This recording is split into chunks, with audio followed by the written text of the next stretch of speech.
Assalamualaikum Sobat Football United. Ringan amatiran ala gua. Partai pertama, leg pertama, Manchester United di 16 Europa League. Di ajang kompetisi satu-satunya Manchester United punya peluang ya, ataupun yang masih menyisakan peluang, katakanlah seperti itu, untuk Manchester United mendapatkan trofi sekaligus juga untuk mengamankan tiket di Eropa. Berakhir seri ini ya, menghadapi Real Sociedad. Real Sociedad seperti gue katakan atau gue bahas di preview bahwa lini tengah ini akan memegang peranan penting di pertandingan. Dan kalau menurut gue, yang dari gue saksikan, ya memang seperti itu. Lini tengah memegang peranan penting. Bahkan menurut gue, di babak pertama, babak kedua, secara keseluruhan Manchester United lebih dominan dalam hal penguasaan lini tengah. Dari possession mungkin Manchester United tertinggal sekitar, kalau gue lihat dari SofaScore misalnya nih 55%, 45%, tapi bagaimana mobilitas pemain Manchester United di tengah menurut gue cukup oke untuk mengimbangi juga pergerakan lini tengah dari Real Sociedad. Di babak pertama bahkan menurut gue Manchester United bisa secara bagus sih mengimbangi permainan tuan rumah. Sempat ada momentum, peluang bahkan ya di babak pertama, salah satunya tendangan, sempat ada scrimmage di depan gawang, Joshua Zirkzee dengan tendangan semi akrobatik menurut gue gagal untuk menaklukkan penjaga gawang dari Real Sociedad. Dan juga ada beberapa momentum serta peluang Real Sociedad pun juga demikian. Tapi terlihat memang di babak pertama Real Sociedad ini kayak kesulitan benar untuk masuk ke daerah pertahanan Manchester United, utamanya kotak penalti. Mereka lebih banyak juga mengandalkan crossing. Selain lini belakang Manchester United yang tampil bagus di babak pertama ya, menurut gua secara ringan amatiran Andre Onana pun juga demikian. Bagaimana timing Andre Onana untuk memotong crossing yang terjadi ini sangat bagus bahkan ya. Sehingga di babak pertama ada 3 total shots dari Real Sociedad, 7 dari Manchester United, tapi tidak ada big chance untuk Real Sociedad. Nah, ketika babak pertama selesai, gue sempat berpikir, oke, apa yang akan terjadi di babak kedua? Yang gue khawatirkan adalah situasi fisik, karena pertandingan di babak pertama ini intensitasnya cukup tinggi. Kalau ada satu pemain mungkin yang agak kurang menurut gue di babak pertama, yaitu adalah Diogo Dalot. Bagaimana ada beberapa sebenarnya momentum menyerang terutama dari Manchester United, Diogo Dalot mengambil keputusan yang tidak tepat, terutama keputusan akhir ya, end passingnya tidak bagus. Positioning dari Diogo Dalot menurut gue positioningnya sudah oke, hanya saja ya eksekusi akhir, pengambilan keputusan terakhir itu sering tidak pas. Patrick Dorgu tampil sangat mobile menurut gue, sangat aktif, positioningnya bagus, tapi beberapa kali juga keputusan akhirnya kurang, walaupun tidak seburuk Diogo Dalot menurut gue di babak pertama. Nah, ketika masuk babak kedua, yang gue khawatirkan adalah apakah masih bisa nih Manchester United dengan kuantitas skuad kedalaman yang terbatas itu bisa memberikan perimbangan untuk Real Sociedad. Di awal pertandingan babak kedua Real Sociedad sempat mendapatkan peluang, tapi setelahnya nyaris Manchester United lebih banyak memegang kendali, terutama untuk menyusun serangan dan juga dalam menguasai possession ya. Walaupun di setengah akhirnya lagi Real Sociedad lebih banyak memegang kendali. Karena menurut gue ada penurunan juga faktor fisik, akurasi umpan yang menurun, lalu juga duel-duel second ball juga sudah menurun. Manchester United sempat sebenarnya unggul duluan. Di babak kedua, gol yang diciptakan skemanya bagus, Casemiro, Dalot, Garnacho terlibat di sana.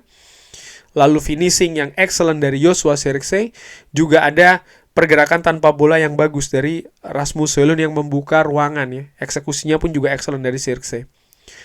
Nah, setelahnya Manchester United tampil lebih memegang kendali lagi menurut gua. Memang ada penurunan fisik dan sayangnya ada keputusan penalti untuk Real Sociedad, VAR, di mana tadi sempat membingungkan. Menurut gue sempat bingung karena apa? Pertandingan sudah berjalan agak lumayan gitu ya. sebelum akhirnya direview lagi oleh VAR dan ternyata diberikan penalti. Apakah itu penalti? Menurut gua situasinya katakanlah 50-50. Ada yang menganggap mungkin tangan Bruno Fernandes itu aktif, ada juga ya ini duel seperti biasa ya dalam bola udara, dan itu pun juga tidak mengancam gawang dari Manchester United. Cuman menurut gua setelah gua lihat lagi, gua ya memberikan pendapat bahwa sebenarnya ya itu penalti sih, karena Bruno Fernandes tangannya bergerak agak aktif ya, walaupun sangat tipis sebenarnya. Tapi sorry, sekali lagi ya, bagaimanapun juga aturannya ya, kalau memang tangan agak bergerak ataupun aktif terkena bola di kotak penalti, itu pelanggaran. Cuman kadang yang bikin nyesek itu adalah ya ada juga kejadian-kejadian seperti ini di pertandingan lain, hukumannya berbeda. Itu satu. Nomor dua, itu tadi pertandingan sudah bergulir lumayan gitu ya, pergerakan waktunya, kemudian direview. Dan kalau gue lihat Real Sociedad sebelum gol penalti itu nyaris tanpa peluang. Oke, di awal babak kedua mereka sempat mendapatkan momentum, tapi setelahnya dalam tanda kutip hampir vakum. Lini belakang Manchester United dengan bagus, bisa menjaga wilayahnya. Manchester United bahkan sempat unggul 1-0 dulu. Namun setelah gol dari Real Sociedad itu, kualitas permainan menurun. Menurut gua karena Real Sociedad ya mereka terpacu motivasi berhasil menyamakan kedudukan. Mereka lebih bagus determinasi dan juga agresivitasnya. Di samping juga kalau menurut gua ya secara ringan amatiran, bagaimana sebelum penalti itu dilakukan mereka sempat mengganti 3 pemain sehingga momentumnya seakan dalam tanda kutip pas ya. 3 pemain mereka masukkan, lalu mereka mencetak gol, dan ya mereka memiliki kaki yang lebih segar dengan 3 pemain baru tersebut.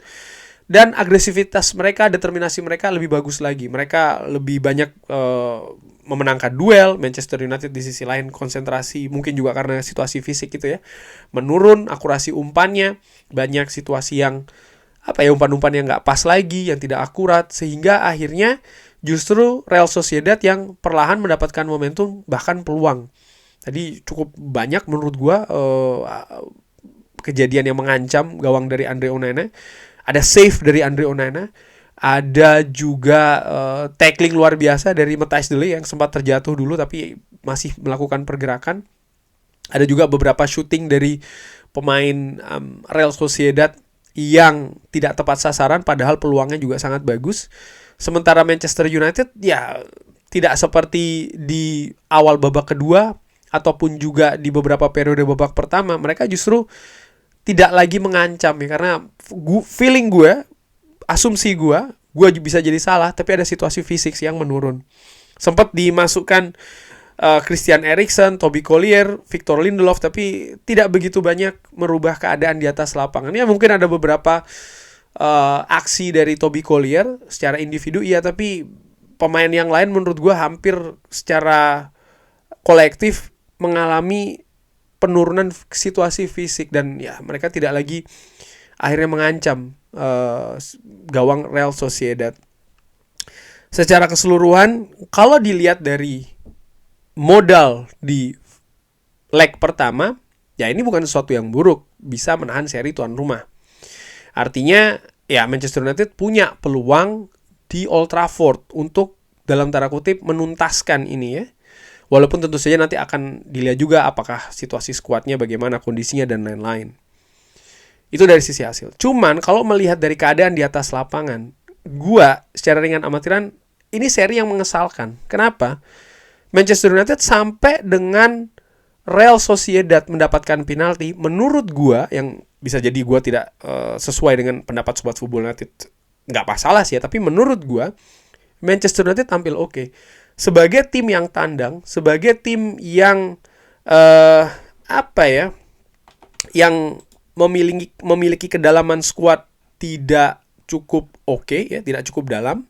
Sebagai tim yang baru disingkirkan di babak adu penalti setelah bermain 120 menit plus adu penalti, artinya ya ada situasi fisik juga yang mungkin terkuras. Mereka bisa memberikan perlawanan seperti tadi dengan berusaha mengimbangi lapangan tengah, lini belakang juga solid, lini depan